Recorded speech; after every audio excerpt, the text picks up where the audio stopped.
right, welcome to episode 147 of the Canadian Prepper Podcast, recorded January 30th, 2022. My name is Ian. I'm a student of preparedness and a hobby farmer on Vancouver Island. I'm Alan. I'm a safety trainer, first responder, security expert, overall safety nerd, and definitely not Ian. However, with a voice modulator, there's no proof, since there's no camera on, that you're not just me with a different mic. This is very interesting. I'm Scott, a first responder from Ontario. I like learning things, and I worry about our fragile infrastructure. And supply chain. I'm Jeff. And wood gas and fires. I'm Jeff, based in Central Ontario. I'm a target shooter, ham radio operator, and general overall handyman. And Ian is the safety nerd, just so everybody knows. If you want to help support the podcast, support the show, keep the Canadian Prepper Podcast on the air, buy some swag. We have both the Canadian Prepper Podcast t-shirt and super wicked cool tactical Velcro patch at www.prepperpodcast.ca. All proceeds help keep the lights on and the backup generator fueled. And if you're enjoying the show, please take a few minutes to like us on Facebook and submit a review on iTunes. We also want your feedback, good or bad. If there's just a topic you want us to cover, you can email us at feedback@prepperpodcast.ca. All right, since every show needs their own nerd, I decided to come up with a dad joke tonight. So tonight we have some red-green tinge content for you this episode. So specifically Canadian, it hurts. Yeah, well, like I said, if they don't find you handsome, they should at least find you handy.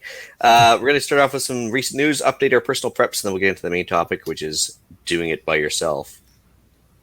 Oof. Nothing. News. Family-friendly show for right now. Yep. News time. A couple of articles I put in here. One being from Ontario.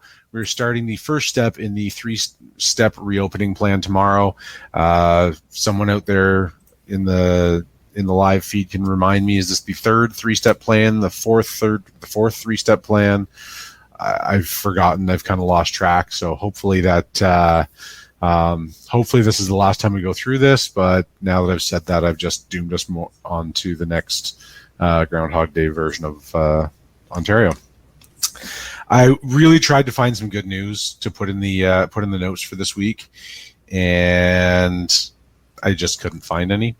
The other article I put in here shows some record gas prices in Ontario this weekend because reasons, combination of supply chain, infrastructure, inflation, carbon taxes, all kinds of things. So yeah, good times for us. Hope everybody's got lots of fuel in store. They can help offset the bad. That's all I got. Yeah.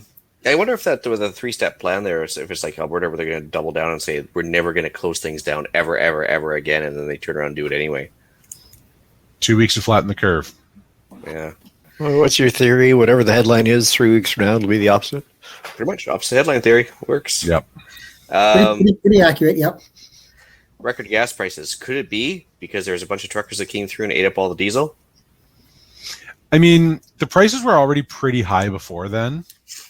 So I think maybe that's part of it. I think there's also a part where we're simply being punished for speaking our minds. Yeah, it could be that too. Anyways, my news, obviously, I'm sure you guys have heard there was a convoy across the country. What? Yeah, seriously, I'm deadly serious about this. That is brand new information.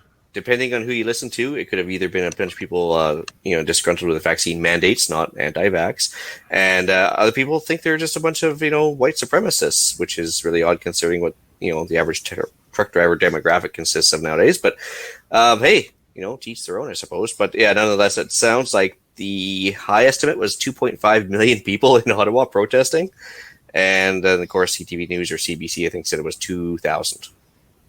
Yep. Yeah, I was going to say, I heard on the news their quote line was a couple thousand. Yeah. Yeah. Yep. A couple thousand, a couple 100,000. It's basically the same thing. Yeah, it's like once you fill up Parliament Hill, right? Regardless of how you feel about the politics of it, I think as preppers we kind of recognize that it's showing some signs of stress within society and supply chains, and I It's think it's only a supply chain problem because you're looking at it, Scott. it wouldn't be a problem. But, all right, so we'll rename this the Ostrich Show. We'll just bury our heads in the sand and not have to worry about anything. Perfect. Okay, so No even if it was only 100 trucks off the road, like just assuming, like let's assume the CBC is correct, there's only 100 trucks or so off the road. There's just a small disgruntled group of fringe minority people. How many even 100 trucks offline in a given area is pretty substantial when it comes to supply chain issues, right? So if you can imagine more trucks offline for a week or two, that's still a problem. But Well, I believe I mentioned it, not the last podcast, I wasn't here, but the one before, where Schneider Trucking they closed down their Canadian operations and are selling their property. They had about 175 trucks that they said, yep, we're done, goodbye. So even if, like you say, if they're even talking 100 more, add up all of those on top of it, and other truckers who've just said, I've had enough, 2 years ago, I was a hero, and now you want to call me a white supremacist and kick me to the curb and whatever. I'll find another job or retire or do whatever. So, yeah, there's not a lot of winning that's going to come out of this, no matter what happens. yeah, but I mean, so long story short, I mean, the aerial pictures alone, paint a good picture. I mean, there's well over 100 kilometers long, and saw some good aerial shots from guys in helicopters and everything else, that basically took off when the convoy started. And they flew for about 15 minutes and still didn't get to the end of the line. So it was, obviously one for the record books, and pretty good to see that much of a united front as far as, disgruntled with government overreach, I guess, more than anything else. So, yeah, good for them. I hope it all works out, and I hope we see. I genuinely hope that is the outcome. Yes. Yeah. And I mean, the other part of it, more than just the convoy, is if politicians were paying attention, and of course they don't care. Almost every overpass, from almost where it began to where it ended, was packed full of people flying flags and supporting them, even though they weren't part of the convoy, and they weren't. I mean, there was probably hundreds and hundreds of thousands of people who were on overpasses cheering them on. So, I mean, it's not, as Justin Trudeau said, a fringe minority. I think the fringe minority is his government, not the amount of people that were involved in this. And I mean, you can call it a coincidence or whatever, that all of a sudden this whole big trucker thing is coming out, and there's a lot of, like I say, I think support for it. And all of a sudden, all kinds of different provinces, including Ontario, are like, well, okay, we're going to start reopening now, because I think they're seeing what was out there and they're going, this is not going to work out well for us in the long run if we don't start easing up a little bit. Well, it's interesting, too, because now supporting your trucker convoys is actually a criminal offense in one of our provinces. I don't know if you guys saw that, too, but... Mm-hmm. Yeah, so Nova Scotia now made it a criminal offense to cheer on, support, or even wave at the trucker convoys that went past. Or donate to the cause. Yeah. I was like, ooh, that's spicy. So is it criminal? I thought criminal was done at a federal level, if as opposed to provincial stuff. Depends on either way, no, they're all criminal offenses, whether they're indictable versus summary conviction. And this particular one is summary conviction, but they're all criminal offenses. Yeah. Yeah. And I think good luck finding a judge who's actually going to convict on something like that. But I would demand a jury my peers in that case. Yeah. Yeah. Nonetheless, weird times for sure.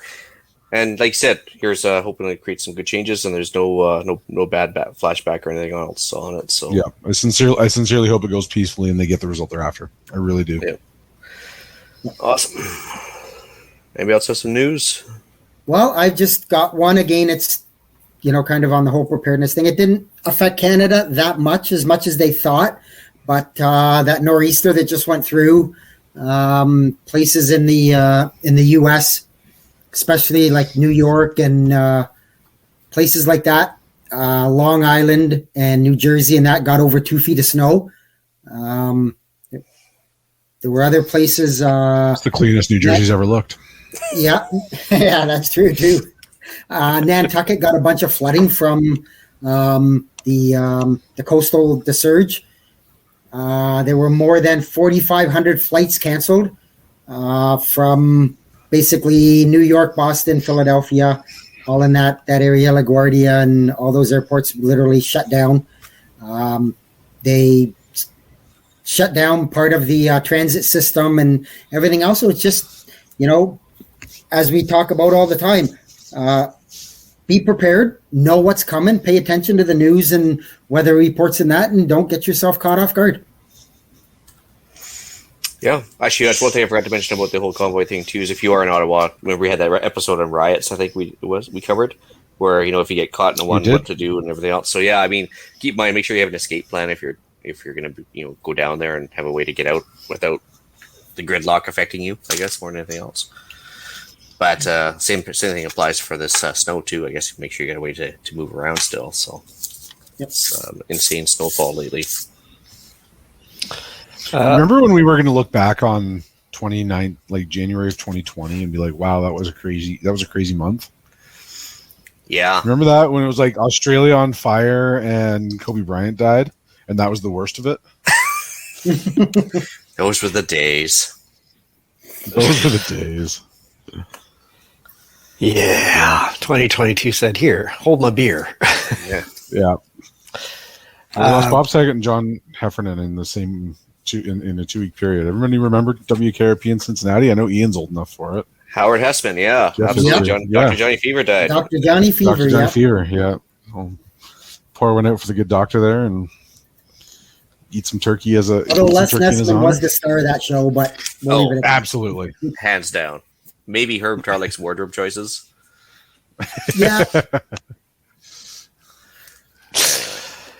Anyway, my news article is talking about Global Affairs Canada being hit by a cyber incident the same day the warning was issued. Just kind of in some of our discussions talking about how fragile our internet-based stuff is and sort of how cyber attacks are becoming more and more common.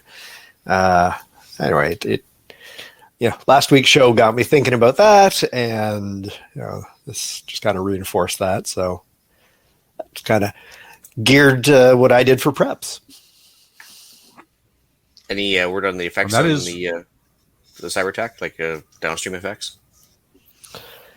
No, nothing specific. I think it's more just sort of being hit by denial of service and just making life difficult, but I don't think any serious damage was done.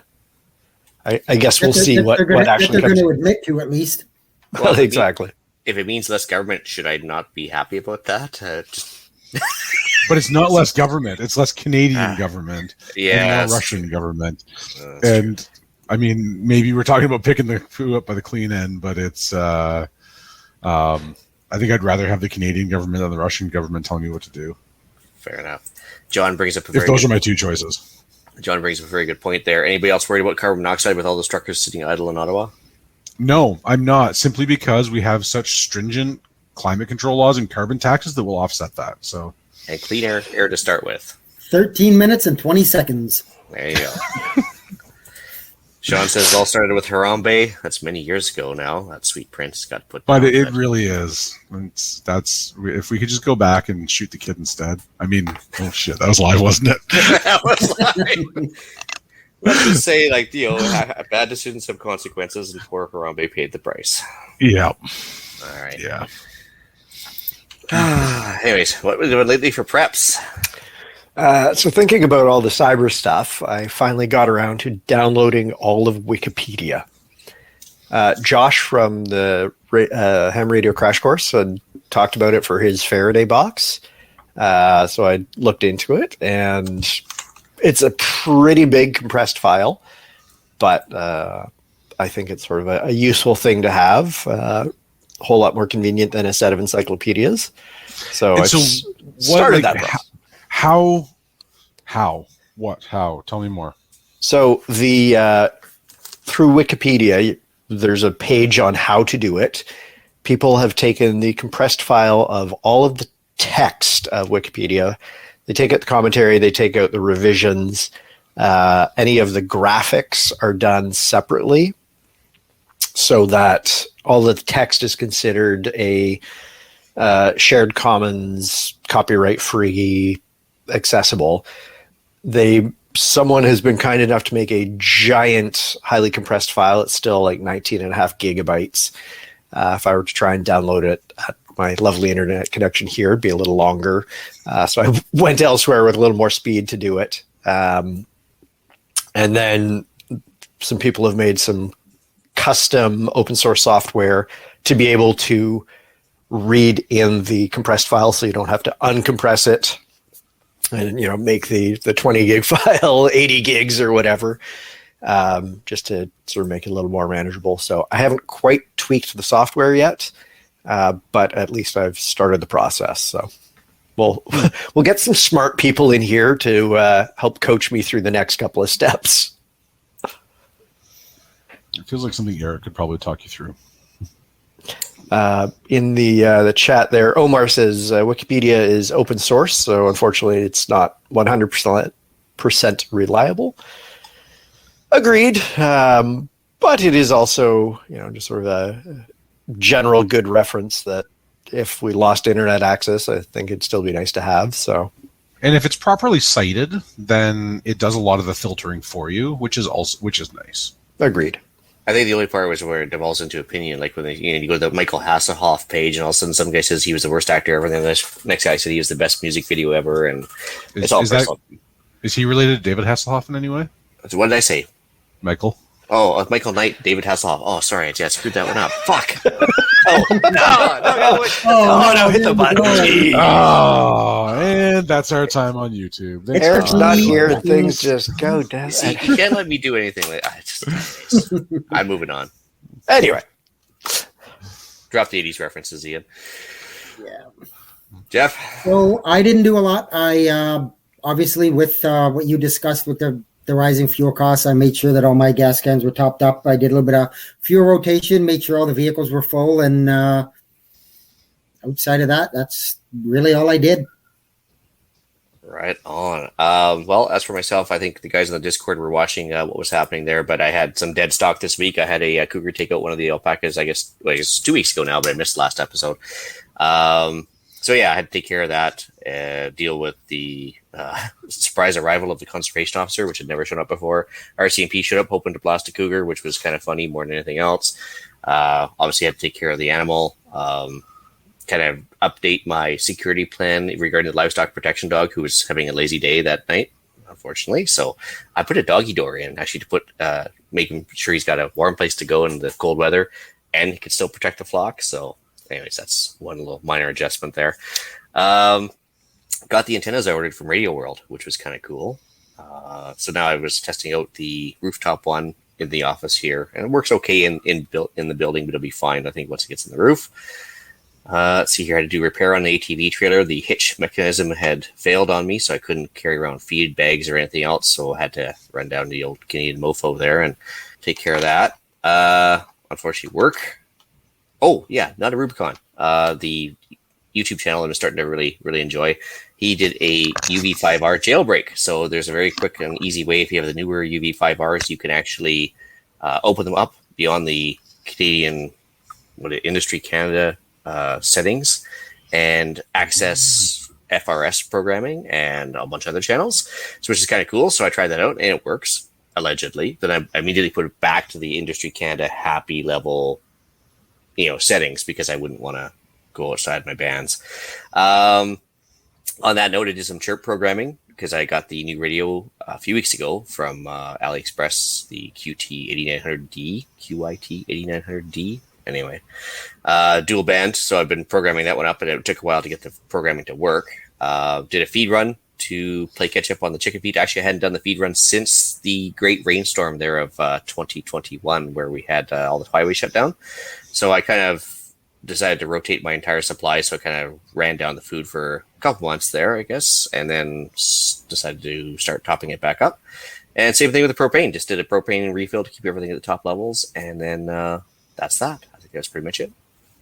But at least it was good to know that you had enough. You were prepared, obviously, and you had enough feed that you didn't need to go for those couple of months while everything was washed out and down there. And I'm quite sure there were a lot of other people who weren't in that boat and had no way to get their feed.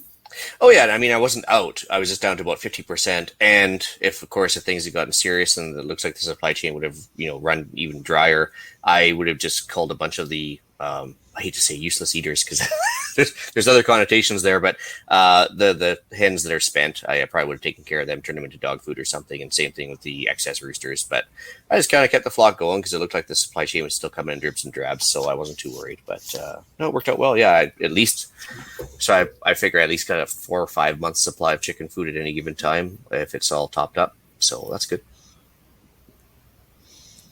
I did nothing that interesting this week. My week was limited to a little bit of fuel rotation, as we kind of discussed, keep it fresh.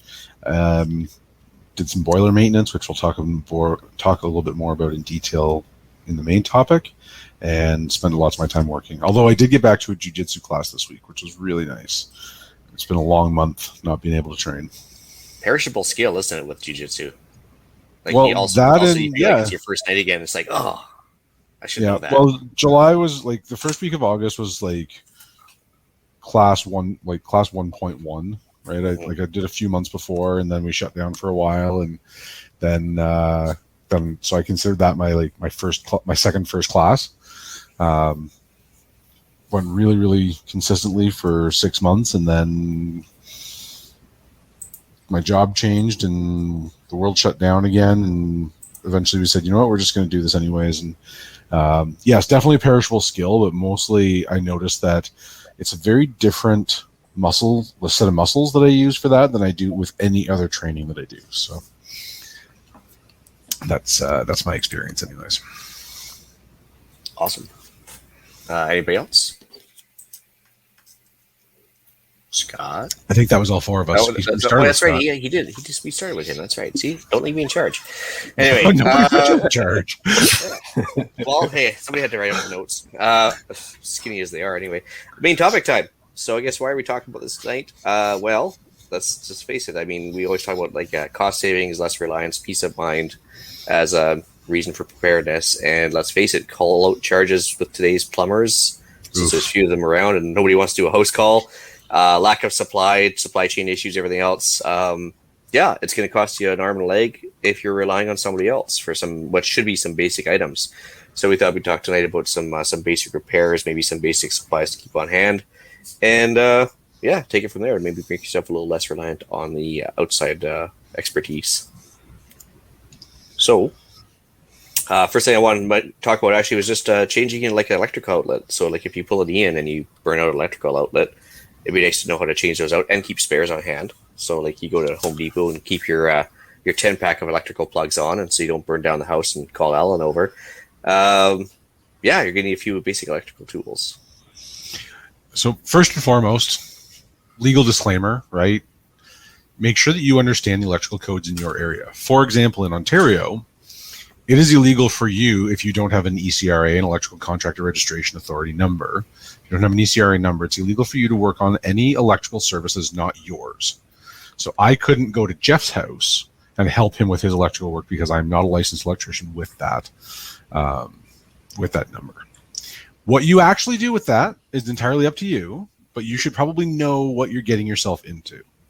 Also, electricity will kill you and it will hurt the whole time you are dying. Please be careful with it. Well, I can't imagine it's going to tickle anyway. It does. The 110 tickle is fine. It's when you get into the 220 and up, and any length of time that you're in contact with it, it really starts to get painful. I mean, I've done plenty of electrical work. I just about finished wiring my garage. It's all ready to go. It's already past I have an electrician friend of mine who came over and gave it an inspection and said, this will pass. He gave me a couple of little pointers about how to tidy up the wiring to make it look more professional, but he said none of these things would be code violations. So, well, if I remember correctly, at the Home Depot in Ontario, they would sell the simplified electrical code just to make sure you stay within the boundaries of what's cool and what's not. Yeah, and you can also find that on the government's website for free. Oh, well, there you go. Because I think Home Depot charged $20 for it or whatever. But yeah, it was nice to have the paper copy when I was there. I've got one of the. Well, I've got several books that I picked up at Home Depot, just basic electrical, basic plumbing, basic that kind of stuff, and it kind of walks you through how to do, like you say, your small basic electrical repairs and stuff like that without having to call somebody in and pay exorbitant fees and wait days or weeks, depending on, as you say, the shortage of staffing and supply chains and all that stuff. And so, well, I can't even imagine, like right now, some of these guys aren't going to want to do host calls. Some of these guys either are overwhelmed, maybe they can't get what the parts they want or whatever too. So again, if you see it, grab it type of thing. I think everybody should have enough electrical tape to choke a donkey, but for reasons. It also makes electrical tape also makes an excellent first aid item. Just don't put it directly on your skin, like directly on an open wound. Is that just because it sticks to itself really well? Well, it's waterproof, so it excludes moisture on the outside. It's incredibly sticky, which is great. But it also has some pretty nasty chemicals that will leach into an open wound really badly. So just make sure you've got a barrier between the open wound and that. But I couldn't begin to count the number of times I've seen people on a job site slice their finger, wrap it with a little bit of put a little paper towel on it, wrap it in electrical tape, and go back to work. If you had one type of tape, that's probably a good one to have, but don't have just one type of tape. Also good for waterproofing the antenna connections outside too. Absolutely. You just start from the bottom, work your way up. So on that note, whether it be a light fixture, electrical outlet, or whatever, I mean, obviously do a quick little read, maybe a couple of YouTube videos on which wires are the dangerous ones and which ones are the less dangerous ones you can maybe put to your tongue. Yep. Get yourself electrical tape, spare switches, a wire cutter and stripper, maybe a voltmeter. You can never have too many. You can never have too many Morettes, no matter how many you think you need. The answer is always more. And actually, I forgot to bring those out. Those the simplified Morettes. They got those that actually come up with that put a tension on the wire, and they're like AliExpress specials, but they're actually really handy. More like a click Morette more than anything else. They're pretty good. And then so I mean, the voltmeter is also handy in ham radio, but and then pliers. I mean, pliers for twisting wires together, pliers for anything, right? You definitely need a good set of lineman pliers if you're going to do any kind of electrical work. Neil knows, because it's especially if you're fishing wire, that'll get you into places that you wouldn't otherwise get. It's basic tools. Yeah. Might even if you and make sure you know. And before the emergency, if you take the time, go around, shut off one breaker at a time in your house, and go and label either on the front of each outlet or switch, or on the back if you want it to look nicer. Label what circuit is controlled, at your panel is controlled by where it controls that thing that you might want to look at. Because that will save you a lot of headache in an urgent situation.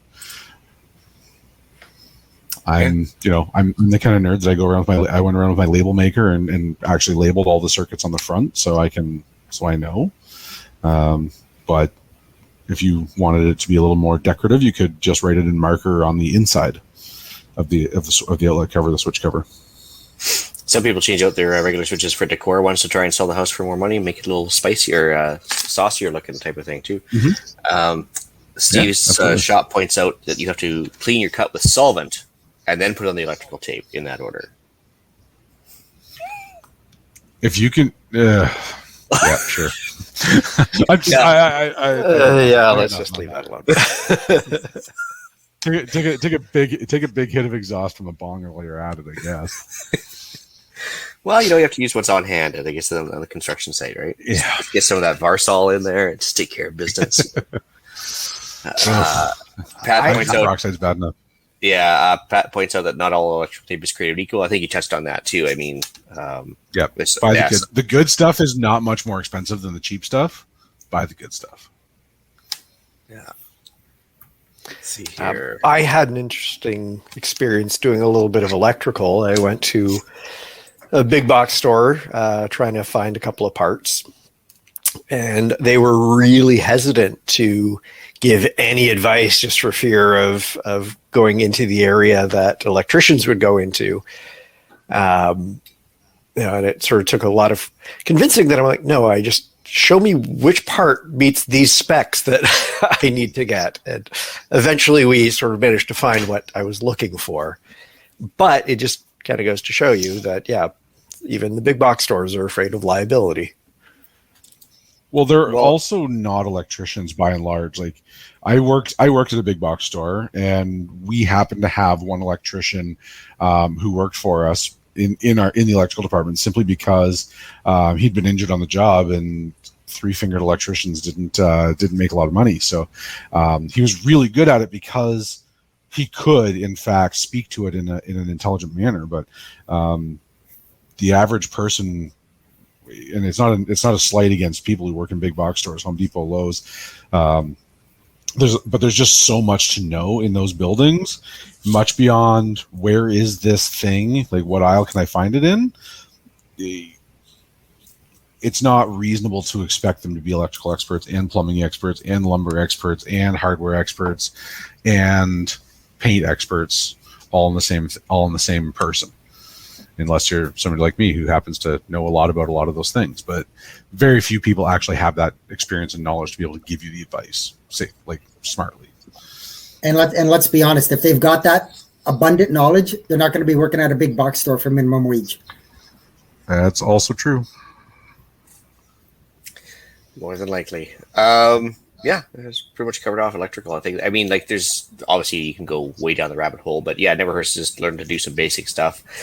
At the very least, just to keep everything operating the way it should. When you go down the rabbit hole with electrical, I guess you can start talking about generator usage and wiring for that. But I mean, we don't want to talk about that in a quarter of an episode either. So, and as much as I joked earlier about the 110 tickle, it will still kill you. Yep, that's me makes a really good point. Like, it doesn't take 600 volts to kill you, or even 347, right? This stuff is, all electricity is dangerous. You treat it like a gun. It's always loaded. It's always ready to kill you until proven otherwise. Shut it down and make sure that verify that the circuit is dead before you do any work on it. Even the old style landline phone lines had 10 volts running through it or something. And Yep. I felt that once. I was like, "Oh, what's that? Oh, That's enough. Yeah, That's enough. Yep. Yeah, I was like, just enough of a reminder, like, oh yeah, I should probably just chill out with, even low voltage wires is still voltage. So, Yep. anyway, plumbing. Here we go. Bane of my existence. If I never had to do plumbing again, that's the one thing I'm always willing to hire out.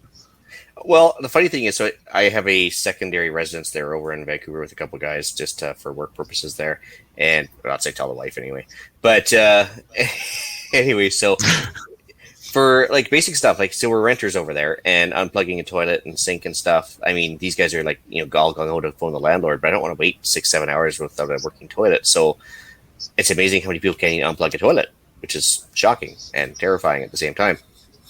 We had it both clogged and frozen this winter, thanks to that little cold snap we had. So, yeah, maybe you start thinking ahead of what your perils are if you're living at the bottom floor and all your piping is exposed on the west coast and you have a cold snap. Maybe you should think about how you're going to unfreeze that toilet, right? So, some basic skills for plugging a toilet or unplugging a toilet.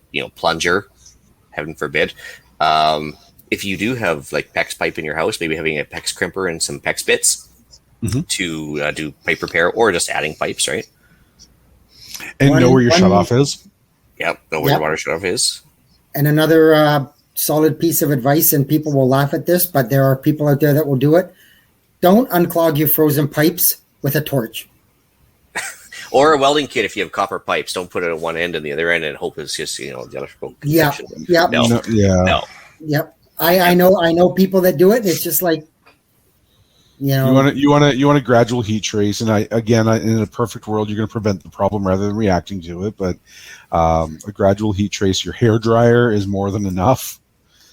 It just takes a little bit more time, and then start at the discharge end of the freeze, not the house end of it. Yeah. Yeah, even for earthquakes with the water shut off. One of the listeners there mentioned that Denny. Says here that how many people know where the shutoffs are for the water. So yeah, whether it be earthquakes or actual repair work or frozen stuff, yeah, just knowing where the water shutoff is pretty cool. Yep. And keep a wrench next to it. That's the next one. Like it usually requires a tool. have that tool. An actual pipe wrench or like channel lock pliers. I mean, go to the restore and get those used for like a couple bucks. I mean, there's just not much, and not even many people even want to have a pipe wrench around because they're kind of heavy and awkward and everything else. But they make a great improvised self-defense tool. Just throwing that out there. Allegedly. And I had to bring this up. And yeah, he's right of knowing where the shutoff is. A few years ago, my parents moved into a condo, and they moved in the summer, and came the fall. They've got a tap that goes out into the garage, and it's not heated. So I'm like, okay, I'll just turn the water off. Well, when they decided to drywall and paint the basement, they just drywalled right over where the tap was. So I had to go and find where the tap was and cut a hole through the drywall in the ceiling and get in there to be able to turn the water off. I had the exact opposite problem. A house I used to own, I went down to the basement one time and noticed a big, the drywall was sagging and there was a big puddle above it. And when I pulled that down and exposed it, it was there'd been a reno done, and instead of capping it, what the plumber done was crimp the end of the pipe. So he soldered a T in, and he crimped the end of the pipe and just soldered across it, like he pinched it and welded it shut. And over time, the consistent water pressure eventually worked a hole through it and dripped enough that it caused this problem.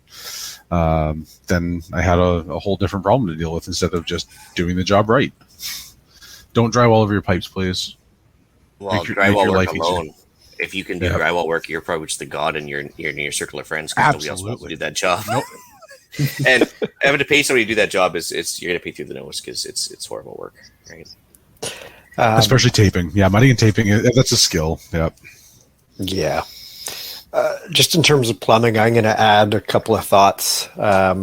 Having a cut tool and some of the simple shark bite connectors, including the end caps. If you have a problem, you can sort of put an end cap on and still have water in your house, having isolated the problem, just to give yourself options so that it isn't a holiday weekend plumber call out if it's something beyond your capability.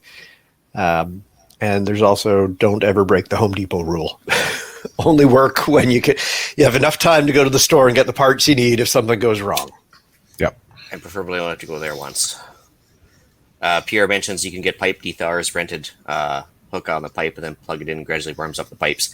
Or you can just get heat tape ahead of time and wrap it around there and keep it plugged in. I mean, if it's a cause problem or whatever too. If it's a high risk. Yeah, for sure. And so another thing, it's actually orange Home Depot colored. It's $3 at Home Depot. I think you can get them at the dollar store as well, but they don't actually work quite as well. But these like ripcord style, plungers for sinks and tubs. If you have, I guess you have a blocked tub or a blocked sink, rather than calling a plumber and asking what do I do and ripping open the P-trap, you can actually stick this in all the way down and then give it a quick rip out, kind of like Eric does with the Zanel beads, and then you can clean out your sink right away. Oh, you knew I had to throw it under the bus at some point, right? We had to at some point, yeah. Yeah. If you've got people in your house with a lot of hair, those are a godsend. Well, yeah, having two daughters and the wife around, it's almost a guarantee that sooner or later that sink's going to get clogged up. So you want to make sure that you can rescue the situation right off the bat to continue their usage of it. So I mean, rather than waiting for somebody else to come solve your problem, just spend the $3 and get it done, right? Mm-hmm. And that's the quick way to do it, right? You can take apart the P-trap as long as you can get at it. You can take apart the P-trap and drain it out and pull out all the gunk and then throw that stuff away. But that's a much faster way to do it. Yeah, absolutely. Let's see here. Last thing I want to mention was, I guess, construction. So basic, just general tools to have on hand. Yeah, basic construction stuff to have on hand. So whether it be like, say, the zombies apocalypse has happened and people are trying to tear down your door, burglars have come and broken your window. I mean, just basic stuff like that. Like you want to have the tools available to overcome maybe preparedness or bad weather related stuff. Broken windows being the key. Like if you have a spare bit of plastic and some duct tape handy, just to seal off a window, especially if it's cold weather out. A sheet of plywood and a cordless skill saw to cover it over on the outside, and then plastic to seal it on the inside, and you've got yourself an air barrier and a future impact barrier. Yeah, so I mean, for the future, or for the sake of just a few bucks, I mean, measuring tape, cordless drill maybe is a little pricier, but again, multiple uses for that tool. Just having some screws and a basic saw around, like you mentioned, a cordless one would be ideal just to do some small scale work. Yeah, you can cover up a window that's broken, cover up a door that's been kicked in, whatever. It can't hurt to have that basic construction stuff around.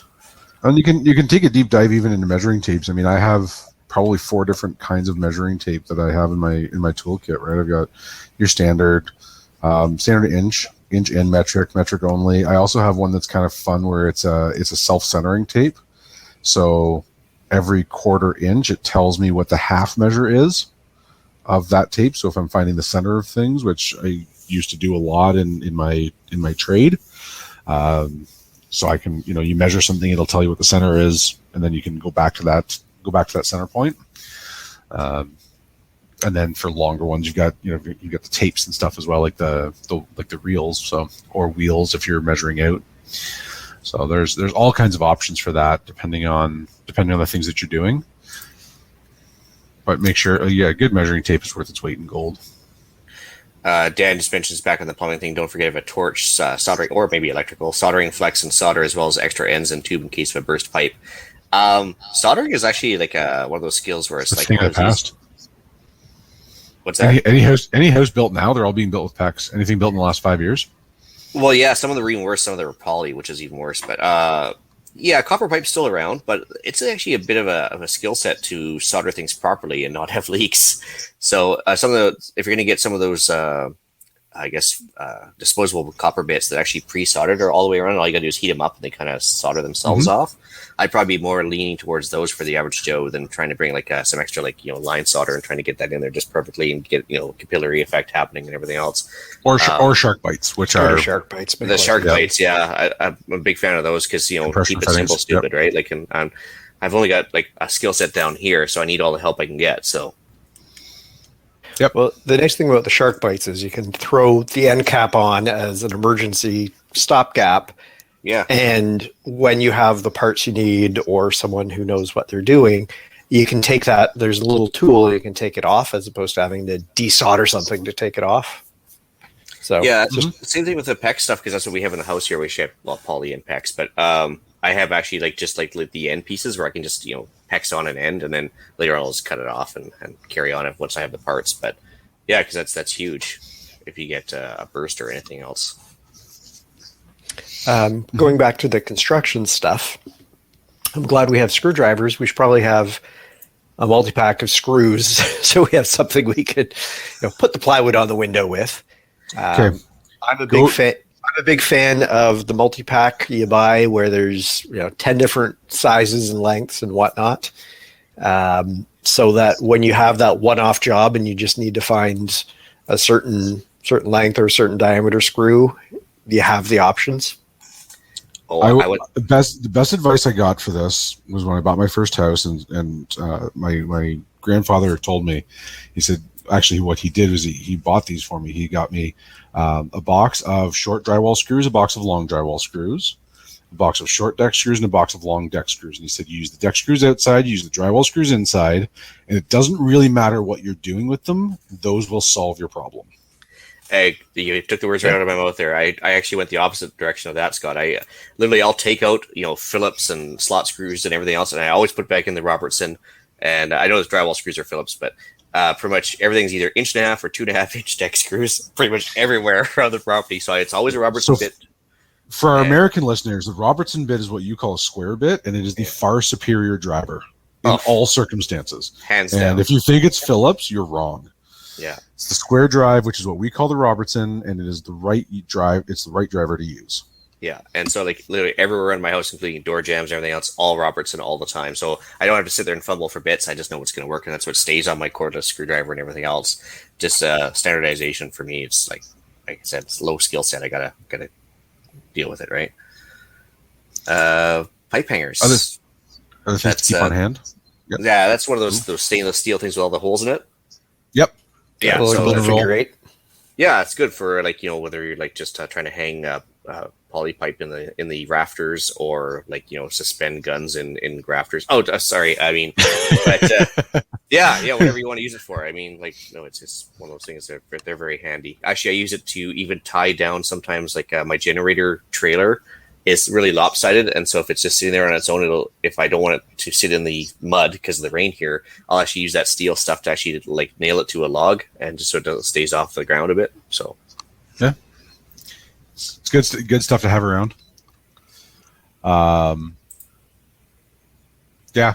Keep duct tape on hand. Once again, there's actual duct tape, like the foil tape, which is great. There is, cheap duct tape, which usually isn't worth much. There's the good duct tape, which is usually the Gorilla style. Takes a little bit more effort to get it to rip, but it will actually held a boot together with it once for a 10K hike. It did a pretty good job. So yeah, and it's a good thing to have. Two packet duct tape at Costco was really cheap last week. It was like down to $7 for two giant rolls, which was pretty good. I've never been in a situation where I've thought to myself, man, I wish I didn't have 20 feet of duct tape on hand. Yeah. No, absolutely. So the miscellaneous tools, duct tape you mentioned, X-Acto knife. Can't get enough for those, even from the dollar store. I think X-Acto knives you can kind of cheap out on a bit, and they're still fine. Yep. Same thing with the only thing I like about having, again, it's one of those things I like to standardize so that all my X-Acto knives take the same type of blades. And I like the Olfa LB blades. It's not that I'm specific to that brand, but that style where they kind of snap off. So if all my knives take that type of blade, then I can go get the bulk pack of blades. I think 100 pack is about $40, or was last time I bought it, and that'll last the average homeowner their lifetime. Yeah, I take that back, actually. I don't think you should cheap on those. You should get the universal size blades, because nothing pisses me off more than just like plumbing, when everything is like non-standard and nothing fits nothing usually, and you have to get specialized parts all the time. But yeah, X-Acto knives, there's HB, LB, HBB, and all these other stupid blades. And a few different sizes, save a lot of grief. Yeah, get the same size knife, the same size blades. And I mean, again, it's one of those tools you can't have enough of. But if every time you can't find it and you go buy another one, you buy the same style, then your bulk pack of blades will last you forever. Yeah, and Pierre made a comment in there, and that's what I do around my place. If I'm replacing something, moving something, he says always have spare bits and try to use just one type of the screw head for all your screws, so that no matter what, you're not, like I say, you're not running around. Is this a number 1 or a number 2 Robertson? Is this a Phillips? Is it a straight one? I agree. Just replace them all. The Robertsons are the way to go, and I always try to use the same size all the time. Yep. Yeah, that's absolutely correct. It's as much as you can standardize. Like we were doing the interior fit up of a Lowe's, and the store was basically stocked, and we were doing the last little bit, and all the factory fasteners had come up from the US, so everything was Phillips head. Any broken screws were like, hey, can we replace this? And we had you couldn't get Phillips drive screwdrivers in our store. Everything was Robertson. Like, we got to get to match so it all looks the same. So we ended up replacing almost every fastener in the building with store fasteners that were all Robertson. And our American installers were like, wow, these are so much better. Like, again, for our American friends, like you can put a Robertson screw on a reasonably new bit and turn it upside down and it won't fall off without being magnetized. They're fantastic. It's the best. And if you disagree, I will fight you. At the very least, to stay on the bit while you try and screw it in with exactly with one hand only, right? So on the topic of plumbing and how much I hate it, I got a story for you. 10 o'clock on a Friday night. It may or may not have been this past Friday night. I heard a gurgle sound coming from my boiler. Went down and discovered there was a large puddle underneath the boiler, and the pressure gauge was kind of bouncing and rather quickly reducing down to 0. That is when I discovered a rather large gap in my skills, because I know how to bleed the rads, and I know how to relight the pilot on my boiler. That's about it. I couldn't have told you, if you put a gun to my head, I couldn't have told you what the pressure on that gauge was supposed to read or what it signified. So, okay, it's going to be expensive. It's 10 o'clock on a Friday night. It's minus 30 outside. This is going to be an expensive repair. I got one person to quote me that they would come out at a cost of $281 to show up, and then $280 an hour to diagnose and repair this afterwards. Well, that's still going to be cheaper than my house freezing. So here's what I have. I have a, my oldest inspection sticker that I can see says 1987. Here's what I've discovered is wrong.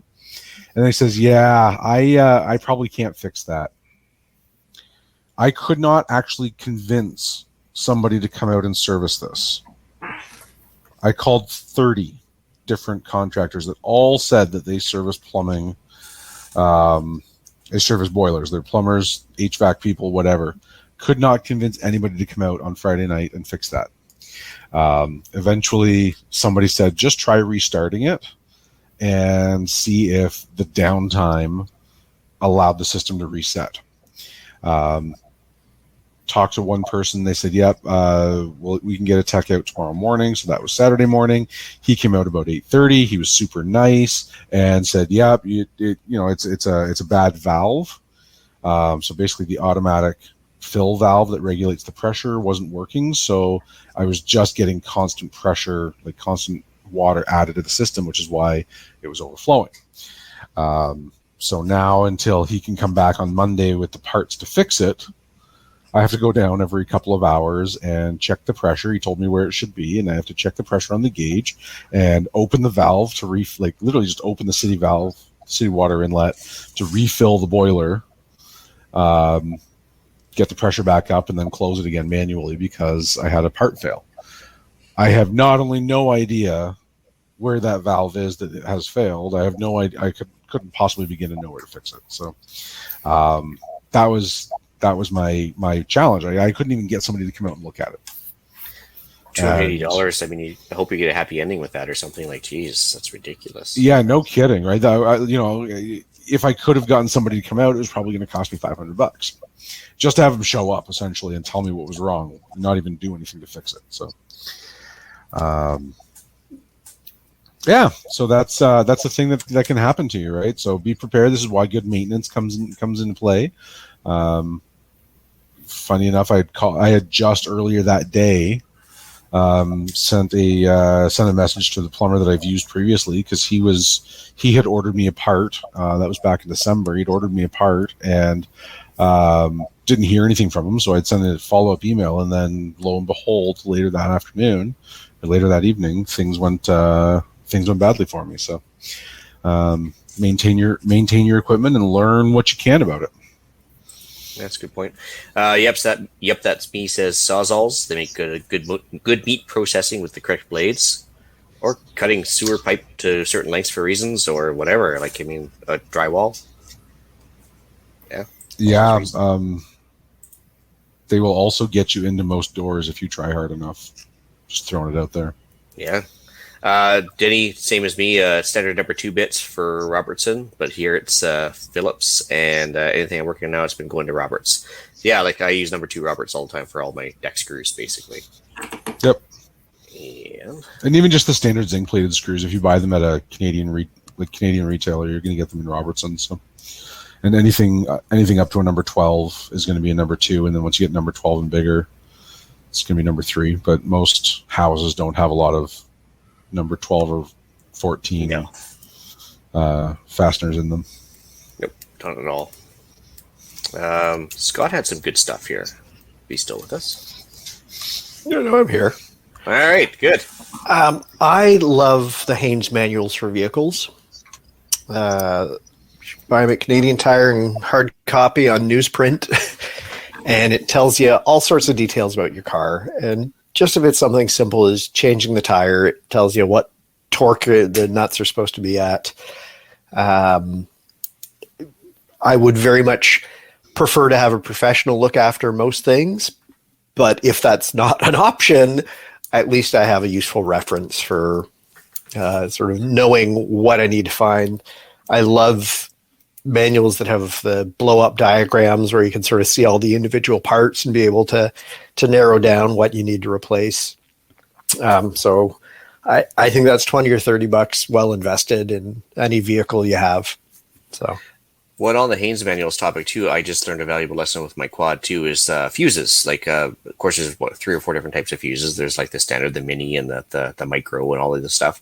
Burned through a bunch of fuses on the quad because I got it stuck. I left it in the rain for about half a day there. And of course, the starter edition module got wet and burned a bunch of stuff out. So rather than spending $10 on 5 fuses, it turns out if you actually order it well in advance, you can go on AliExpress and get 10 fuses for 82 cents. So there's cost savings to be had there. And it's the exact same fuses. And you can buy sort of the nice card with blister pack of all different sizes of fuses, sort of different sizes, different ratings, so that whatever it is you realize you need, you hopefully have one. They're a couple of bucks, and I think it's totally worth having that available. Yeah, so that's why I ended up getting the mixed fuse one. And it was $10, and now, like I said, 82 cents on AliExpress. So I ordered a few of those. They're on the way now. Because, I mean, wow, what a difference in price. Another skill, sweeping your own chimney. It's not a hard thing to do. My previous house, the owners had left a chimney sweep kit there out in the garage, and I sort of did a little bit of investigating, a bit of YouTubing, sort of how to go about doing it. We still did a proper wet inspection when we bought the place, but just having the ability to do that, we just took off the section of pipe between the stove and up to the ceiling, put a clear garbage bag around it with a little slot in it so that you could pass the new lengths of rod up, and sort of swept going upwards, and worked quite well. I'm happy to have a professional come in, but again, if it's a situation where you can't get someone for some reason, I think it's a good skill to have. Yeah, I think we had this on the show about probably a year ago now, but yeah, I switched over to doing it myself now. And first year, 100% payback and then some. So I think I spent $70 on equipment, and it's a minimum $200 show up fee for the chimney sweep. So start doing it yourself. It's instant cost savings right off the bat. And again, you don't have to worry about it. Like our chimney sweep lady, the reason that I kind of got the impetus to do it is because she left and went off island, and nobody else really wants to do it unless they charge you through the arm and leg. So yeah, it's worth it for sure. Yeah, I've been doing my own for several years, and I've never had a problem. I usually do it, obviously every spring as soon as the season's over. I do it again in the fall, even though I did it in the spring before I start. And because I consistently burn wood, I usually do it between every 4 to 6 weeks. I'll be away or something will happen, and it'll get cold, and I'll just give it a good quick sweep, and everything's been fine. And it does save a lot of money. And no chimney fires that way. Absolutely. Another plus. I had an experience this summer, much like Alan's, it's a plus for some of you. I had a problem with my septic system and couldn't get anyone to come out and deal with it. And that's something that I would very happily pay someone else to deal with, but no one was available, so I had to deal with the problem.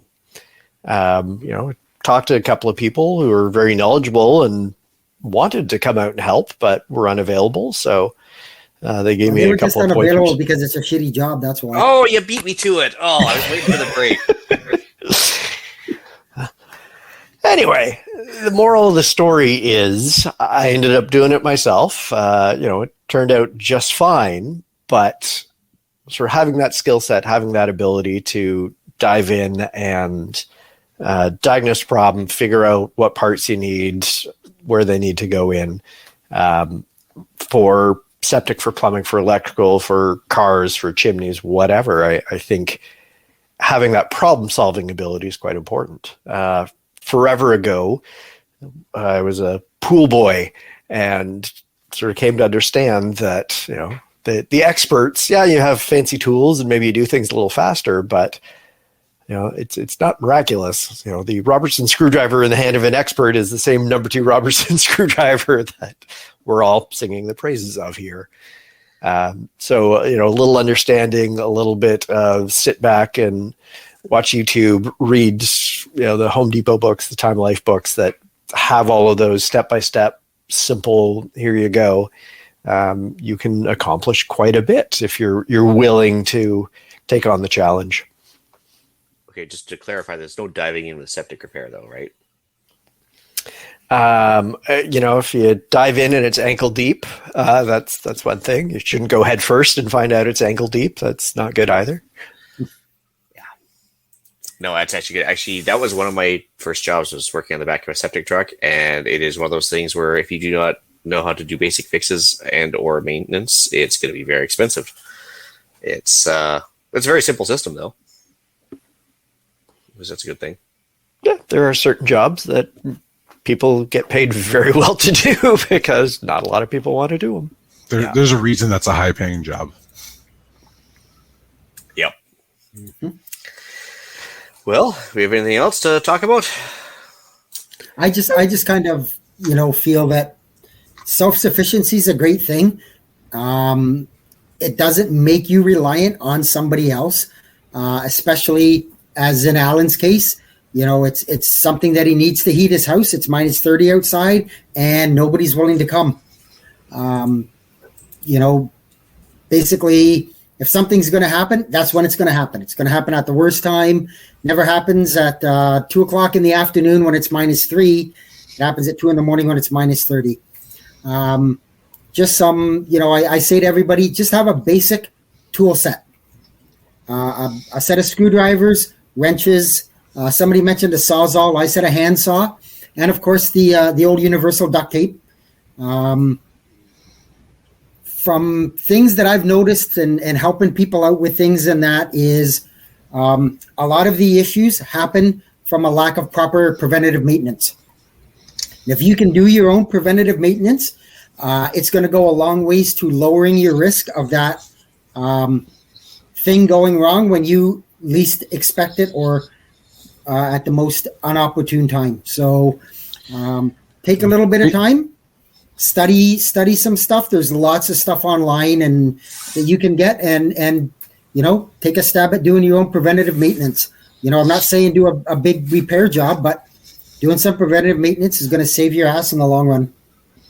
And preventative maintenance is something as simple as making sure that your locks and hinges are lubricated a couple of times a year. Anybody that's got WD-40 in your toolkit, please go and throw it out. It did great it did great when we didn't have anything better, but anything silicone based, not an endorsement in any way, but my personal preference for lubricant is the 3-in-1 brand. I keep the spray lithium grease and the spray silicone, and you can do just about anything with that.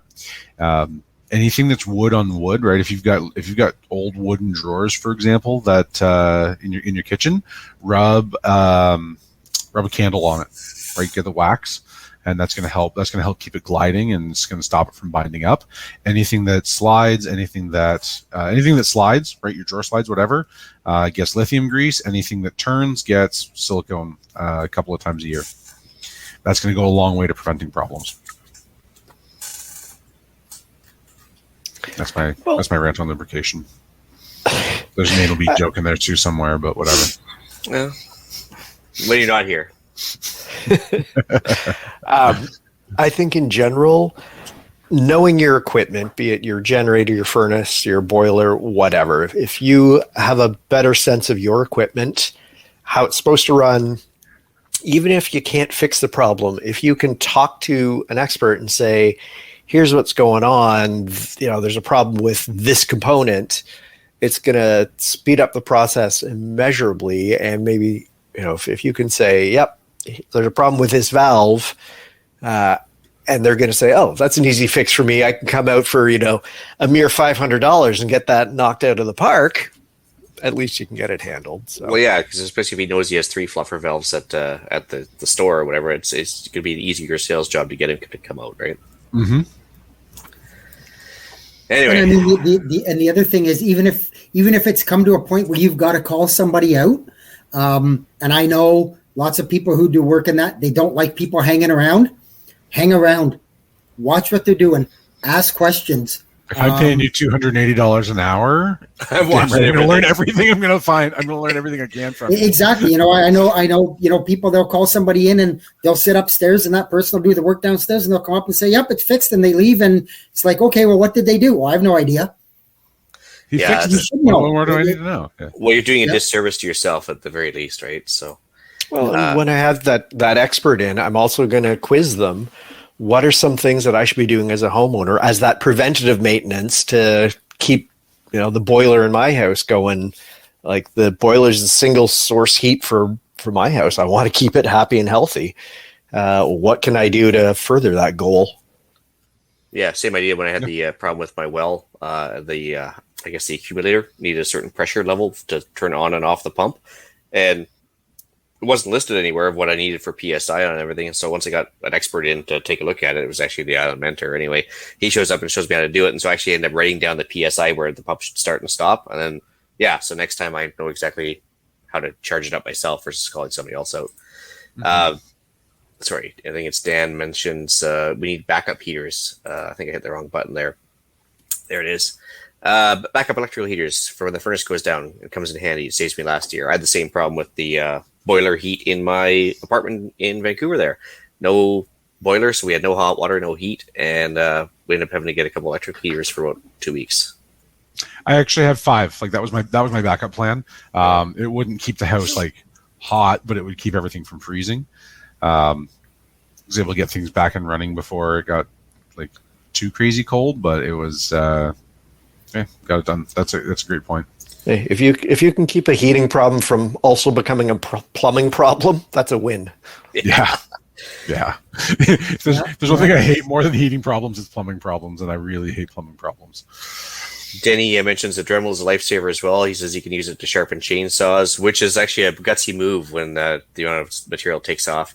As a drill and other things, gunsmithing for real experts with the Dremel. Ouch. Ooh.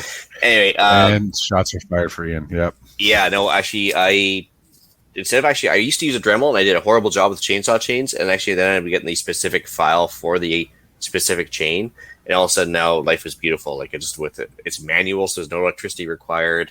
It does a much better job. It burns out your chains slower than using a Dremel, and actually went the complete opposite direction on that. So I'm much happier for it. Yeah, I've got a couple of Dremels. Again, watch a Canadian Tire. They go on sale for about $15 or $20. A few times a year. It's worth it to buy because it's got all the little parts and kit with it. And they don't last forever. And then I've also got the multi-tool, like the Oscillating multi-tool from Dremel. And that's one of my favorite tools for doing any kind of work, woodworking or installing locks or anything. Drywall work with the Oscillating tool is fantastic. Yeah. Oh, we had a celebrity pop in here for a second. Denob from Canadian Preppers Network says, awesome, you're still on. Nice to see you, Denob. Pop on anytime. We'd love to have you. It's a long time no talk for sure. So good to see you're still around and still in the preparedness stuff. I feel blessed. Yeah, exactly. Yeah, I guess Denny says his folks got the attachment for the chainsaw. I used a protractor and everything else to keep the angles right. I still managed to screw it up. So anyway, should we go to the podcast challenge? Well, it's probably a good idea to head out, get yourself 3 tools to help you get through a minor emergency versus calling the repair guy. Yes, a giant roll of duct tape counts. I think 3 tools is an easy goal to achieve for sure. Duct tape, roll of garbage bags, 50 feet of rope. Just don't buy them all at the same time. Causes okay, questions. Dexter. Yeah, especially if you get a shovel to go with it or something. Anyway, upcoming events. I don't know if you're not on the Discord group. I guess it's hard to hear about it. But New Shooter Canada, another podcast, put out a ruck challenge for other podcasters and listeners to start doing basically a progressively higher weighted ruck march over the next couple months, I think it is, where they want you to start off with 25 pounds on your back and start doing 5K and work your way up. And they're trying to see who can walk hardest. I don't know how to describe that. Anyways, yeah. So if you're on the Discord group, we can talk about the ruck challenge. I invite you all to take part in it. It's good for fitness. Wasn't that a John C. Reilly movie? Walk hard, absolutely. The Dewey Cox story. Yeah. That's where I was going. But anyway, moving on to deal of the week. So a 3-pack of poly ammo boxes are 50% off at Cabela's. So they are day glow orange. They're like bright orange, and you'll almost burn your eyes looking at them. But if you want to do a go bag for your radio, hold ammo, heaven forbid, or other assorted bits, it is insanely cheap. I think it's $24.99 for 3 of them, so it's $8 a piece. I don't think you'll find that cheap anywhere, but they're on sale till February 9th, and I'm going to put that in the chat here as well. And yeah, it's good old Cabela's to the rescue again. Cabela's. We actually got a review. We haven't had one of these in a while. We got an email from somebody. I don't know. H2O Rescue. Name? H2O Rescue. There we go. H2O Rescue.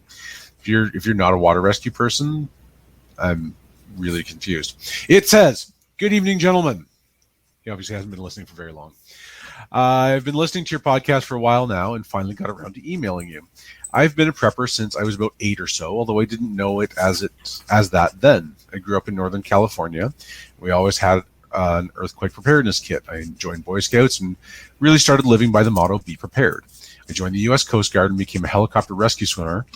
You are now my new favorite person. I want to talk a whole lot more about that because that's really badass. Other than jumping out of helicopters, my job was to inspect, repair, and maintain all the life support and rescue gear. Also an EMT, as all rescue swimmers are. And I was one of the survival instructors in Alaska for their air crews. Over 21 years, I have since retired and now work at a firearms store and range as an instructor and range maintenance guy. Basically pays for my ammo habit. Love the podcast. I think it's great, and it's just about prepping and does not have any religious aspects to it. I'm not against that, but it's not my style.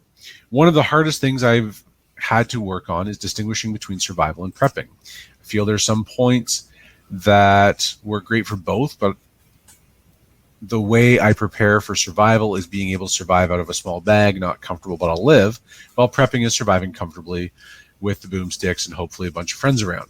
Thank you for keeping up with the podcast.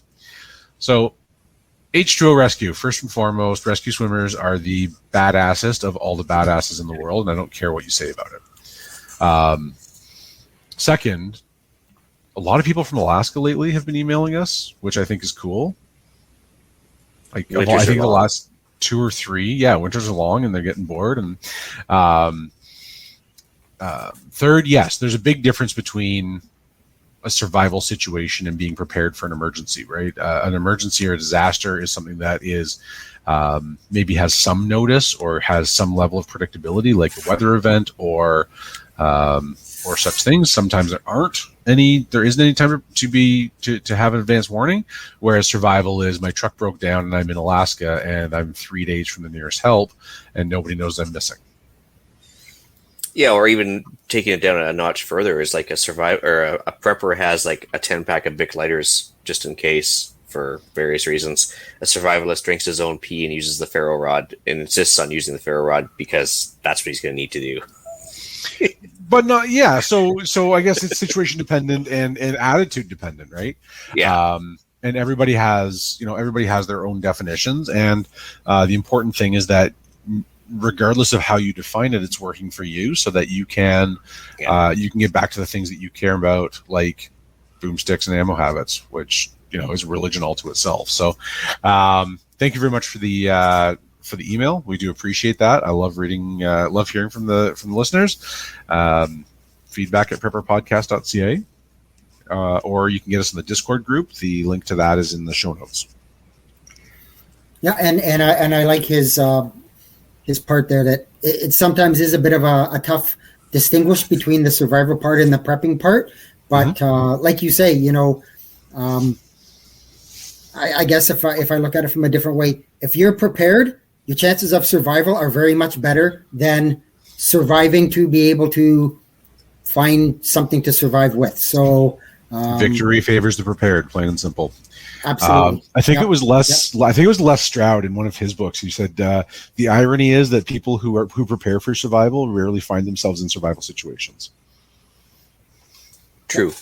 Because they don't allow them to get to that situation. They don't allow it to become a survival situation. Yeah. Well, I mean, going back to when we were talking about burnout and all the stuff you were going through, Ian, with floods and fuel shortages and whatnot, and you barely even noticed. And, it's almost disappointing. You're sort of hoping for more disaster, but it's just a minor inconvenience that you don't even have to worry about. So I really do like H2O Rescue's sort of definition between survivalism and just prepping, because, let's be comfortable. Mm-hmm. Agreed. Cool. Well, with that note, I guess I'll bring episode 147 of the Canadian Prepper Podcast to an end. You can find the podcast on iTunes, Podbean, Spotify, or your favorite podcast app. Please help us out and submit a review. It helps other people find us. We do record these shows live on Facebook and YouTube. If you want an early peek at the show, please subscribe to the YouTube channel, Canadian Prepper Podcast. Click the notifications tab. That gives you an alert when we are going live. If you want to reach me directly, you can get me at Alan, that's with one L, at prepperpodcast.ca. And you can reach me and Scott, us two old guys. We're not that technical, so just feedback at prepperpodcast.ca. Sounds good. We have a fleet of carrier pigeons that will deliver your emails to them on their behalf. Yeah, I think they're just OPSEC gods. That's all they are. They just keep it on post on my MySpace page or something. ICQ me. How old are you, Scott? ICQ. Really? Oh my goodness! I haven't heard. Oh, ICQ you young whippersnappers! I tell you, do you still use AOL? Just out of curiosity. That's why my dial-up is so bad. You've got mail. You have an external modem, don't you? You can reach Ian directly by emailing me at theislandretreat@gmail.com. You can also find me at Canadian Patriot Podcast, sometimes, it seems, on iTunes and YouTube, recording Monday nights at 9 p.m. Eastern. Most of us are on the Discord chat for both CPPs. Email us if you want an invite to the Discord. It's actually a pretty fun group of guys and a lot of info shared and deals and everything else. It's actually been a pretty productive group there for sure. It's the new CGN for Ian. It is. I'm not doing any deals on it though, really. So trying anyway. There you can find us discussing why government waste in society makes me avoid calling the repair guy at all costs. Thanks for joining us. Until next time, be prepared, stay safe, and keep learning.